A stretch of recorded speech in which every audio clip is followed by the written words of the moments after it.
Hello everyone, welcome to my channel. This is Meenu Thakur. So in this lecture, we'll discuss the current news related to RBI's monetary policy, जिसे हम हिंदी में मौद्रिक नीति के नाम से भी कहते हैं। जो मौद्रिक नीति है उसमें कुछ चेंजेस हुए हैं और कुछ चेंजेस बिल्कुल नहीं हुए हैं।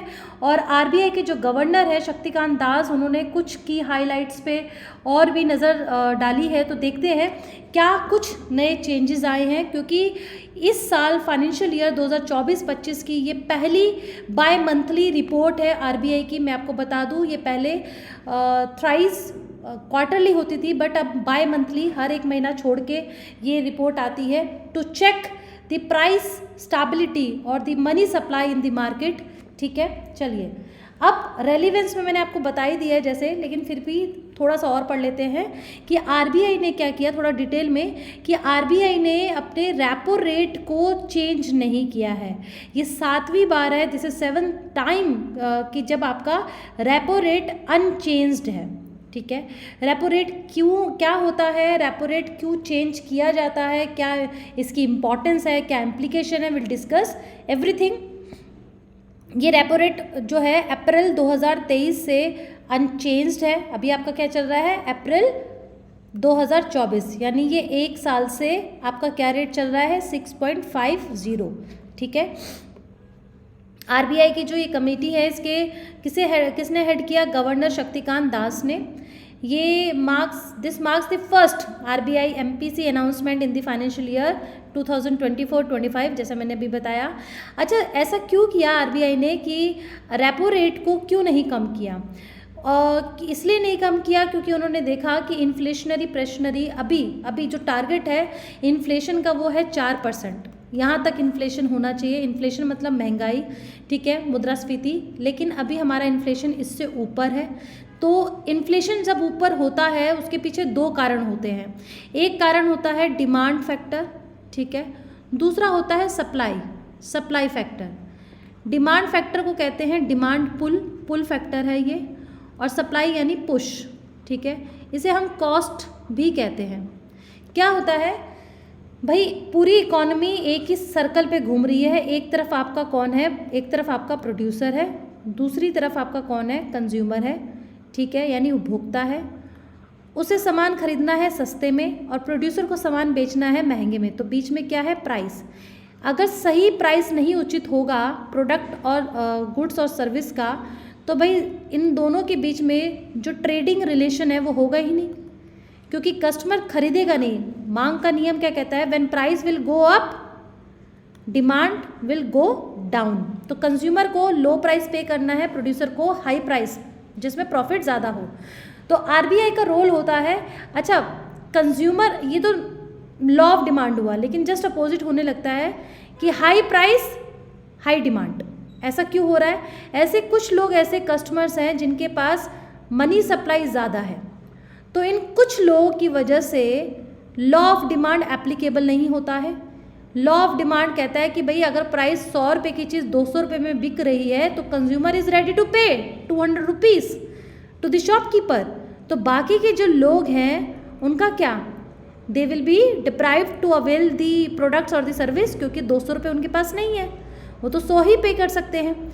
तो इनके पास जो मनी सप्लाई है कुछ चंद लोगों के पास, उसको रोकना बहुत ज़रूरी है। और वो सबसे बड़ा काम, सबसे बड़ी रिस्पॉन्सिबिलिटी होती है वो होती है आपके आरबीआई गवर्नर के हाथ में।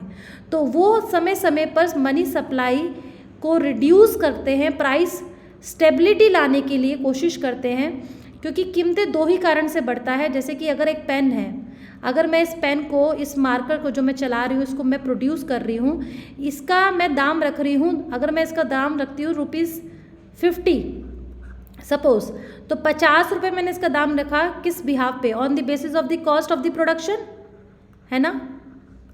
तो ये सप्लाई साइड हो गई। अगर मान लो मेरी कॉस्ट ज़्यादा होगी तो इसका प्राइस बढ़ जाएगा। इस साल मान लो 25-30 रुपये मेरी कॉस्ट थी, 20 रुपये मेरा प्रॉफिट मार्जिन था सपोज। अगले साल क्या हुआ, मेरी कॉस्ट 30 से 40 हो गई और प्राइस मेरा कितना हो गया, प्राइस मेरा हो गया 40 + 20 40 60 हो गया, 10 रुपये बढ़ गया। तो ये क्या है, ये प्राइस बढ़ा due to cost of production और द सप्लाई और द पुश फैक्टर, ठीक है। लेकिन आरबीआई का रोल कहाँ है? आरबीआई का मेन रोल है डिमांड यानी पुल फैक्टर पे। और पुल कहता है 60 रुपये की चीज़ मार्केट में गई और ये 120 रुपये की बिकी। भाई ऐसा क्यों हुआ? क्योंकि कुछ लोग मार्केट में थे जिनके पास हाई मनी सप्लाई थी, तो उस हाई मनी सप्लाई को लो करना है। अब सोचो ये रेपो रेट क्या होता है, यहाँ पे ये समझ में आया?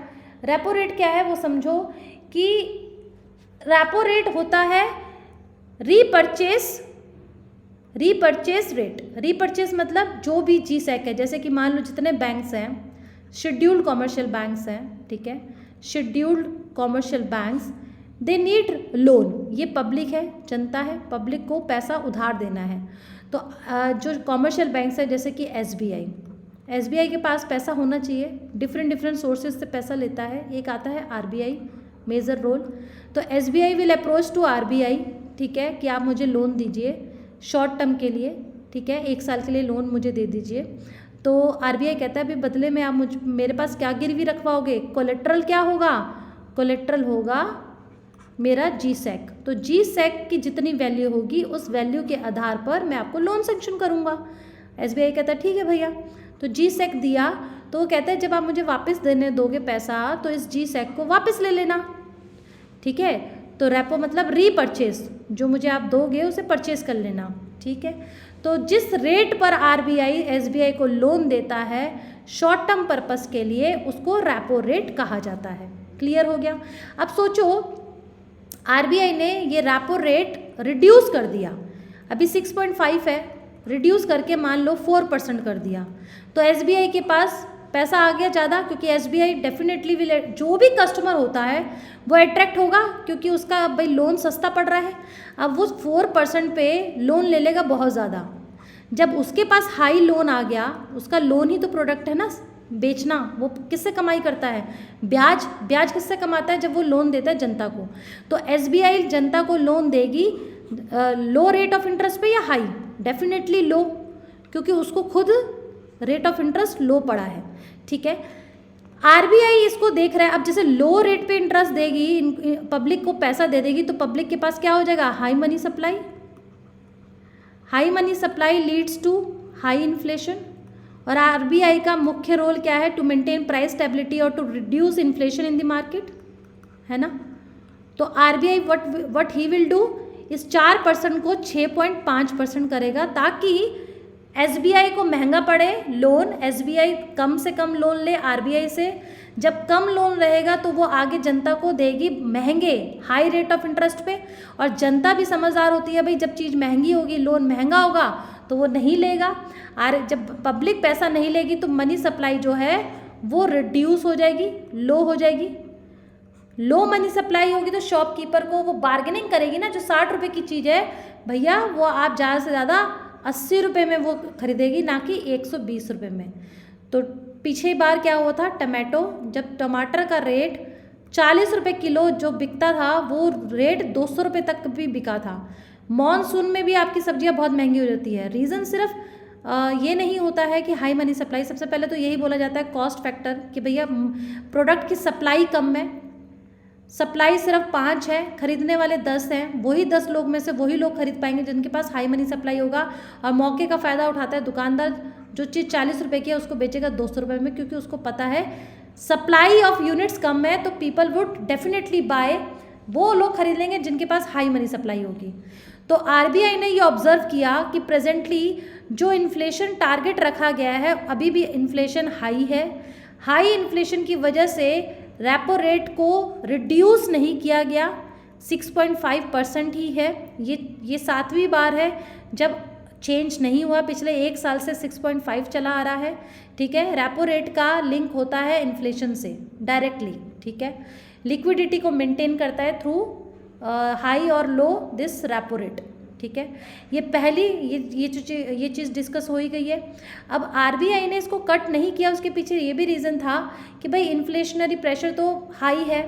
दूसरा जीडीपी ग्रोथ, अब मैं आपको बताऊं जीडीपी ग्रोथ है और अदर सेक्टर्स है वो अच्छा ग्रो कर रहे हैं। यहाँ पे ये होता है, एक लॉस भी होता है कि अगर मान लीजिए इस पब्लिक में बड़ी बड़ी कंपनीज भी होती हैं, है ना, सिर्फ इंडिविजुअल्स या कंज्यूमर्स नहीं होते, कंपनीज भी होती है। अगर उनको लोन नहीं मिलेगा तो भाई इन्वेस्टमेंट नहीं होगी, इन्वेस्टमेंट नहीं होगी तो जो प्रोडक्शन है वो रिड्यूस होगा, तो अपने आप जो सप्लाई चेन है वो 40 से यूनिट जो यूनिट्स है 5 क्वांटिटी 5 किलो मान लो रखे हैं टमाटर, तो वो आगे बढ़ेंगे नहीं क्योंकि उनके पास लोन ही नहीं है आगे फर्दर इन्वेस्टमेंट के लिए। तो आरबीआई का यहाँ पे ये कहना था कि जीडीपी ग्रोथ अच्छी चल रही है, तो इस डिसीजन से कंपनीज पे बहुत ज़्यादा हार्शली इम्पैक्ट नहीं पड़ेगा, लेकिन थोड़ा बहुत तो पड़ेगा क्योंकि उनका जो कॉस्ट है, लोन ऑफ कॉस्ट है, वो तो महंगा होगा। जब लोन ऑफ कॉस्ट महंगा होगा तो प्राइस बढ़ेगा तो लोग कम कीमत पे हाई प्राइस पे बस वही लोग खरीदेंगे जिनके पास मनी सप्लाई हाई है। ठीक है, चलिए सर गवर्नर का क्या व्यू पॉइंट था जो मैंने अभी आपको बताया कि भाई प्राइस स्टेबिलिटी करना है, landing rates boards as well as real estate sector जो ग्रो कर रहा है, कंज्यूमर को भी सपोर्ट मिलेगा, चीज़ें बहुत महंगी जो है वो नहीं मिलेगी मार्केट में, है ना। अगर कट कर देता, ज़्यादा से ज़्यादा होता, मनी सप्लाई ज़्यादा बढ़ जाती मार्केट में, उसके जस्ट अपोजिट सोचो, हाई मनी सप्लाई होती तो वो दाम बढ़ा देती। कई बार ना लोग होर्डिंग करते हैं, जैसे कि मान लो यूनिट्स बहुत सारी अवेलेबल है ना, लेकिन वो छुपा लेते हैं। मार्केट में क्या शो करते हैं कि क्वांटिटी कम है तो भाई लेने वाला तो खरीद ही लेगा जिसके पास पैसा ज़्यादा है। अगर रेपो रेट रिड्यूस हो जाएगा तो मार्केट में हाई मनी सप्लाई और फैलेगी और इस कंडीशन में जो 50 रुपये की चीज़ है वो 500 रुपये में बिकेगी। ठीक है, तो 500 रुपये की value equals to value of ₹50। ठीक है, तो यहाँ पे यही कहा कि सरकार का जीडीपी ग्रोथ प्रोजेक्शन जो है वो आपका 7.6% है। जो मैन्युफैक्चरिंग प्रोडक्शन, ये मैन्युफैक्चरिंग इंडेक्स है वो आपका 14 साल हाई है। स्ट्रॉन्ग सर्विस पीएमआई है। तो आरबीआई गवर्नर का कहना ये था कि ये सब चीज़ पॉजिटिव था, इसीलिए ये अनचेंज्ड किया रखा, इसको चेंज नहीं किया, रिड्यूस नहीं किया। ठीक है, इन्फ्लेशन जितना होना चाहिए 5.4% इस बार था, लेकिन टारगेट क्या है 4%। ये एक सबसे बड़ा प्राइम रीज़न था कि जिसकी वजह से आरबीआई ने रेपो रेट को रिड्यूस नहीं किया। आरबीआई ने कुछ की हाइलाइट्स बताए इस मीटिंग ने, क्या क्या है कि भाई जीडीपी ग्रोथ जैसे मैंने अभी आपको बताया, इन्फ्लेशन आपको समझा दिया। ठीक है, ये आप थोड़ा सा पढ़ोगे तो सारा क्लियर हो जाएगा। This is just a data, just a information. जैसे कि इसमें एक इन्फॉर्मेशन ये भी है कि आपका जो फॉरेन पोर्टफोलियो इन्वेस्टर्स हैं उसका जो आने वाला नेट फ्लो है वो $41.6 बिलियन है। ठीक है, सेकंड हाईएस्ट लेवल रहा एफपीआई का अक्रॉस द वर्ल्ड लेवल कि भाई आपका 2014-15 के बाद। ठीक है, ऐसा नहीं कि पूरे वर्ल्ड लेवल में सबसे हाईएस्ट है, बट ये है कि आपका 2014-15 के बाद ये हाईएस्ट था नेशनल लेवल पे। ठीक है, India continue to be the largest recipient of remittance in the world. जो इंडिया के लोग बाहर जाते हैं, कमाते हैं, वो अपने परिवार को जो पैसा बेचते हैं उसको रेमिटेंस कहा जाता है। करंट अकाउंट डेफिसिट पता ही है, जो करंट अकाउंट जो डेली मर्रा के जितने हमारे खर्चे होते हैं, कंपनीज के जो एक्सपेंडिचर्स होते हैं, ठीक है, आपका import and export of goods and services, वो आपका करंट अकाउंट डेफिसिट आता है। ये वन वे एंट्री होती है, एक बार जो खरीद लिया बेच लिया, डेट्स इट। ये remain at a level that is both viable and eminently manageable, ये भी मैनेज हो सकता है। तो एक ये भी रीज़न था, क्योंकि जब डेफिशिएंसी होती है, घाटा होता है, उस घाटे को पूरा करने के लिए सरकार को क्या करना होता है, सरकार को ज़रूरत पड़ती है लोन की। ठीक है, अगर लोन महंगा होगा तो सरकार ऑलरेडी घाटे में चल रही है तो वो और घाटे में हो जाएगी, क्योंकि ब्याज का दर ज़्यादा होगा। तो ये सारी सिचुएशन नॉर्मल थी, कहीं ना कहीं मैनेजेबल थी, इसीलिए आरबीआई गवर्नर ने रेट नहीं बढ़ाया। ये भी आप पीडीएफ में आपके साथ शेयर कर दूंगी, आप एक बार पढ़ लेना। ठीक है, उसके बाद यहाँ पे आता है कि रेपो रेट मैंने आपको समझा दिया था क्या है। स्टैंडिंग डिपॉजिट फैसिलिटी रेट 6.25 है, मार्जिनल स्टैंडिंग फैसिलिटी रेट 6.75 है। बैंक रेट होता है आपका लोन जब लंबे समय के लिए लिया जाता है, जब बैंक्स जो हैं वो लोन लेते हैं आरबीआई से for longer time purpose without any collateral, दूसरे कहते हैं bank rate. Reverse repo rate just उल्टा होता है, जब आरबीआई देखता है मार्केट में लिक्विडिटी ज़्यादा है और बैंक सभी पब्लिक को लोन दे रही है, ज़्यादा दे रही है, तो आरबीआई क्या करता है, आरबीआई सभी बैंक्स को अप्रोच करता है कि भाई आप मुझे लोन दे दीजिए, I will give you the better rate of interest. तो अभी repo rate, reverse repo rate कितना है, 3.35%। ठीक है, तो बैंक्स देखेगा उसको कहाँ फ़ायदा है, बट ज़्यादातर उसको एक सिक्योरिटी मिलती है to give loan to RBI और सेंट्रल बैंक ऑफ इंडिया कि भैया वहाँ से पैसा वापस जल्दी मिल जाएगा। ठीक है, रेपो रेट समझा दिया। स्टैंडिंग डिपॉजिट फैसिलिटी क्या होती है? ये कैसा रेट है which is a liquidity window through which RBI offers banks an option to park their excess fund और एक्सेस लिक्विडिटी विद इट। अगर मान लो बैंक्स के पास ज़्यादा पैसा है तो वो RBI के पास अपना पैसा रखवाते हैं, अगले दिन एक दिन के लिए रखवा सकते हैं और उसमें उनको मिलने वाला मिलता है प्रॉफिट, क्या इंटरेस्ट रेट, एक फ़ायदा मिलता है।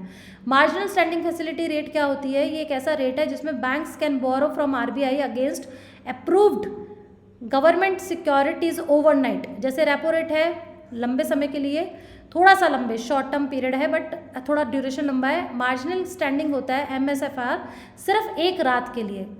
एक रात के लिए जब बैंक्स RBI से उधार लेता है और गवर्नमेंट सिक्योरिटीज़ के अगेंस्ट में गिरवी रखता है GSEC, तो उसको कहा जाता है, जिस ब्याज पे मिलता है वो लोन, उसे कहा जाता है मार्जिनल स्टैंडिंग फैसिलिटी रेट। ठीक है, तो ये सब चीज़ हो गया। आई होप आपको समझ में आया होगा। इस पूरे क्लास में एक ही चीज़ समझने की ज़रूरत थी, वो है कि भाई आपका रेपो रेट अनचेंज्ड है, वो रिड्यूस हुआ है। वो रिड्यूस नहीं किया है, इसलिए नहीं किया क्योंकि मार्केट में अभी भी इन्फ्लेशन है। ठीक है, तो this is all about the session. I hope you like this video. Please like, share and subscribe my channel. Thank you.